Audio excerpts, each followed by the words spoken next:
మీ మనసు ఎలా పనిచేస్తుంది? ఈ అంశాన్ని ఇవాల్టి వీడియోలో తెలుసుకుందాం. మీకొక మనసుంది. దాన్ని ఎలా వాడాలో నేర్చుకోవాలి.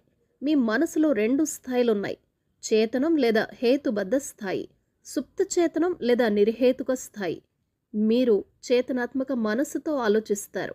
మీరు అలవాటుగా ఏది ఆలోచిస్తారో అది మీ సబ్‌కాన్షియస్ మైండ్‌లోకి చొచ్చుకుపోతుంది. మీ ఆలోచనల తీరును బట్టి అది సృష్టిస్తుంది. మీ భావోద్రేకాలకి, మీ సృజనాత్మక మనసుకి పుట్టినిల్లు మీ సబ్‌కాన్షియస్ మైండ్. మీరు మంచి ఆలోచిస్తే మంచి జరుగుతుంది. చెడు ఆలోచిస్తే చెడే జరుగుతుంది. మీ మనసు పనిచేసే తీరు ఇదన్నమాట. మీరు గుర్తుంచుకోవాల్సిన ముఖ్యమైన విషయం ఇది. ఒకసారి మీ సబ్‌కాన్షియస్ మైండ్ ఒక భావాన్ని అంగీకరిస్తే దాన్ని అమల్లో పెట్టడం మొదలుపెడుతుంది. ఉత్సాహం కలిగించే ఒక సూక్ష్మమైన నిజమేంటో తెలుసా? సబ్‌కాన్షియస్ మైండ్ సూత్రం మంచి భావాలకి, చెడు భావాలకి